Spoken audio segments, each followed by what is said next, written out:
গরুর মাংসের কালাভুনা শুনলেই যেন মুখে পানি চলে আসে, তাই না? হ্যালো এভরিওয়ান, আসসালামু আলাইকুম। আজকে আমি আপনাদের সঙ্গে শেয়ার করব কালাভুনা রান্নার একেবারে সবচেয়ে সহজ আর ঘরোয়া একটা রেসিপি। এখানে নেই কোনো দামি মশলা, নেই কোনো ঝামেলা, শুধুমাত্র ঘরের প্রতিদিনের সাধারণ কিছু মশলা দিয়ে তৈরি করব এই কালাভুনা। ঘরোয়া মশলায় তৈরি এই কালাভুনার স্বাদ কিন্তু নামি দামি রেস্টুরেন্টের স্বাদকেও হার মানাবে। কালাভুনা মানে কিন্তু এটা নয় যে মাংসকে একেবারে পুড়িয়ে কালো করে ফেলা। কালাভুনা মানে হলো মাংসগুলোর কালার কালো হবে ঠিকই, কিন্তু মাংসের ভিতরটা একদমই সফট, তুলতুলে নরম হবে। তবে চলুন এবার তাহলে এই কালাভুনা রান্নাটা শুরু করি। তো কালাভুনা রান্না করার জন্য আমি এখানে নিয়েছি প্রায় 1 কেজি পরিমাণ গরুর মাংস। এই মাংসের মধ্যে আমি কিছুটা হাড় এবং কিছুটা চর্বি সহ নিয়েছি। আর মাংসগুলোকে আমি এরকম একটু বড় সাইজ করে কেটে নিয়েছি। এবারে এই মাংসের মধ্যে আমি প্রথমেই দিয়ে দিচ্ছি গোটা গরম মশলা।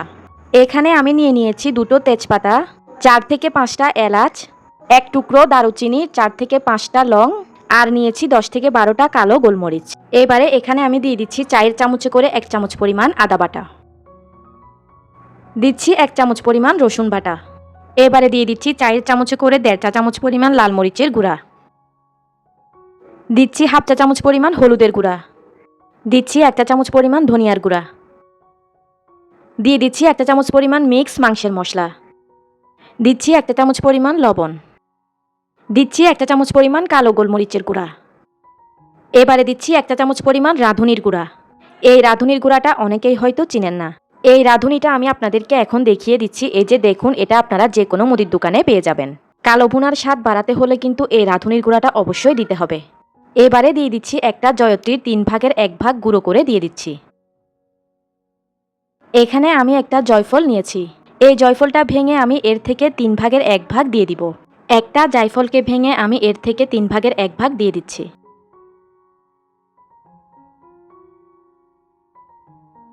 দিচ্ছি 1/2 কাপ পেঁয়াজ কুচি। এখন দিয়ে দিচ্ছি 1/2 কাপ পেঁয়াজ বেরেস্তা। পেঁয়াজ ভেজে নেওয়ার পর যে তেলটা বেঁচে গিয়েছিল সেই তেলটা এখানে আমি 1/2 কাপ পরিমাণ দিয়ে দিচ্ছি।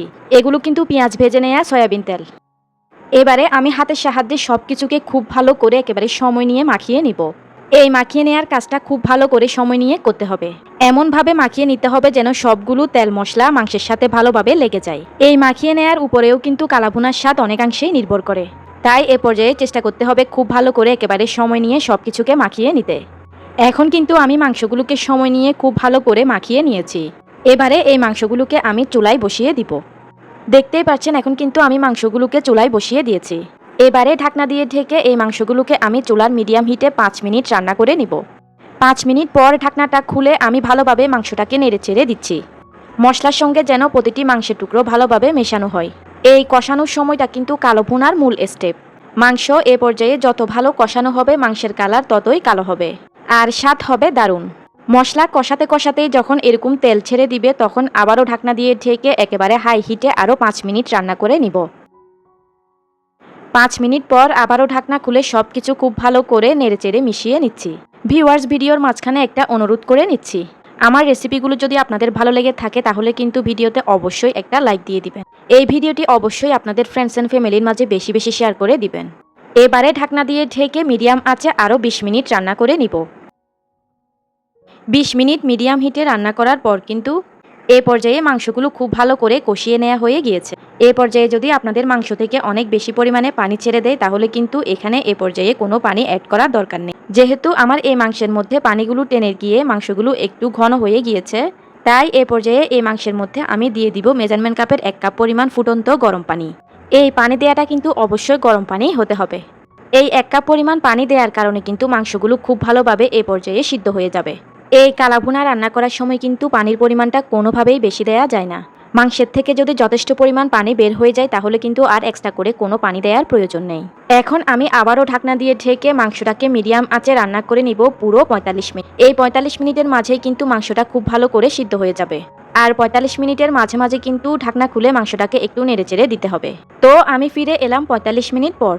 এখন কিন্তু মাংসের পানিগুলো অনেকটাই টেনে গিয়েছে আর মাংসগুলো কিন্তু এ পর্যায়ে ভালোভাবে সিদ্ধ হয়ে গিয়েছে। এখন আবারও ভালোভাবে মাংসটাকে নেড়েচেড়ে মিশিয়ে নিচ্ছি। এ পর্যায়ে কিন্তু মাংসের মধ্যে দেয়া তেলগুলোও কিন্তু উপরে উঠে এসেছে।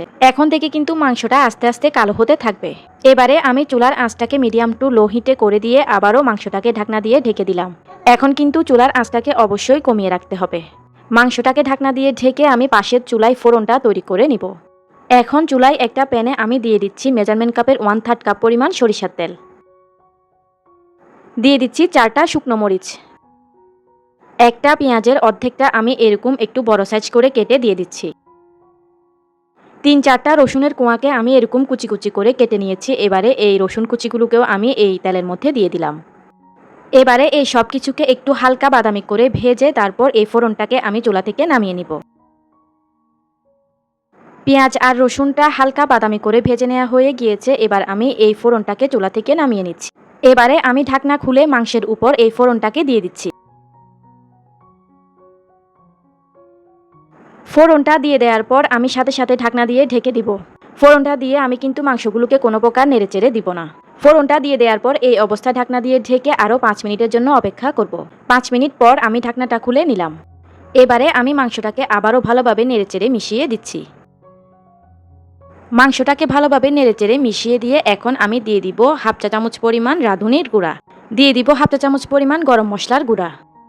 একটা পেঁয়াজের যে বাকি অর্ধেকটা পরিমাণ পেঁয়াজ কিউব করে কাটা রয়ে গিয়েছিল সেগুলোকে এ পর্যায়ে আমি দিয়ে দিলাম। এখন সবকিছুকে ভালোভাবে নেড়েচেড়ে মিশিয়ে দিচ্ছি। এ পর্যায়ে কিন্তু দেখতেই পাচ্ছেন মাংসের কালারটা কিন্তু অনেকটাই চেঞ্জ হয়ে গিয়েছে। তো এখন আমি আবারও ঢাকনা দিয়ে ঢেকে দিয়ে মিডিয়াম টু লো আঁচে আরও প্রায় 6 থেকে 7 মিনিটের মতো জাল করে নিব। এই 6 থেকে 7 মিনিট মিডিয়াম আঁচে একটু জাল করলেই কিন্তু মাংসের কালার পুরোপুরি চেঞ্জ হয়ে যাবে। তো আমি ফিরে আসলাম ঠিক 7 মিনিট পর। দেখতেই পাচ্ছেন এখন কিন্তু সবগুলো তেল উপরে চলে এসেছে। আর এ পর্যায়ে কিন্তু মাংসগুলোর কালারও একেবারে কালচে হয়ে গিয়েছে। এটাই কিন্তু হলো আসল কালাভুনা। এখন যদি আর বেশিক্ষণ সময় পর্যন্ত মাংসটাকে জাল করা হয় মাংসটা কিন্তু তখন আবার একেবারে ফ্রাই হয়ে যাবে। তখন কিন্তু এটা আর কালাভুনা থাকবে না। কালাভুনার বৈশিষ্ট্যই হলো মাংসগুলো কালো হবে ঠিক কিন্তু মাংসের ভিতরটা একেবারে সফট নরম তুলতুলে থাকবে। এখন কিন্তু আমার কালাভুনাটা তৈরি হয়ে গিয়েছে। এই কালাভুনাটা যখন ঠান্ডা হয়ে যাবে তখন কিন্তু এটার কালার আরও অনেকটাই কালো হয়ে যাবে। তাই মাংসগুলো এই লেভেলের হয়ে আসলে বুঝে নিতে হবে যে কালাভুনাটা পারফেক্টভাবে তৈরি হয়ে গিয়েছে। এবার আমি চুলাটা বন্ধ করে দিয়ে এই মাংসগুলোকে চুলা থেকে নামিয়ে নিব। দেখুন মাংসটা কিন্তু কিছুটা ঠান্ডা হয়ে যাওয়ার পর মাংসের কালারটা একেবারে কালো হয়ে গিয়েছে। এবারে আমি এই কালো ভুনাগুলোকে একটা প্লেটে সার্ভ করে আপনাদেরকে দেখিয়ে দিচ্ছি। এটাই হলো কালো ভুনার আসল কালার। আমি চেষ্টা করেছি একদম সাধারণভাবে ঘরোয়া সব মশলায় এই পারফেক্ট কালাভুনার রেসিপিটি আপনাদের সঙ্গে শেয়ার করতে। দেখুন মাংসগুলোর কালার হচ্ছে কালো কিন্তু মাংসগুলো ভিতরে একেবারে সফট নরম তুলতুলে।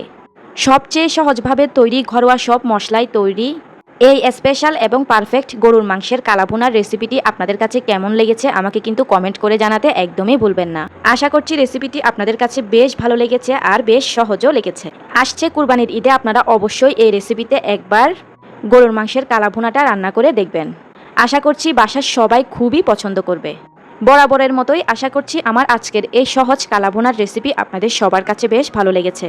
এতক্ষণ সঙ্গে থাকার জন্য সবাইকে অসংখ্য ধন্যবাদ জানিয়ে আমি তাহলে আজকের মতো এখানেই বিদায় নিয়ে নিচ্ছি। আল্লাহ হাফেজ।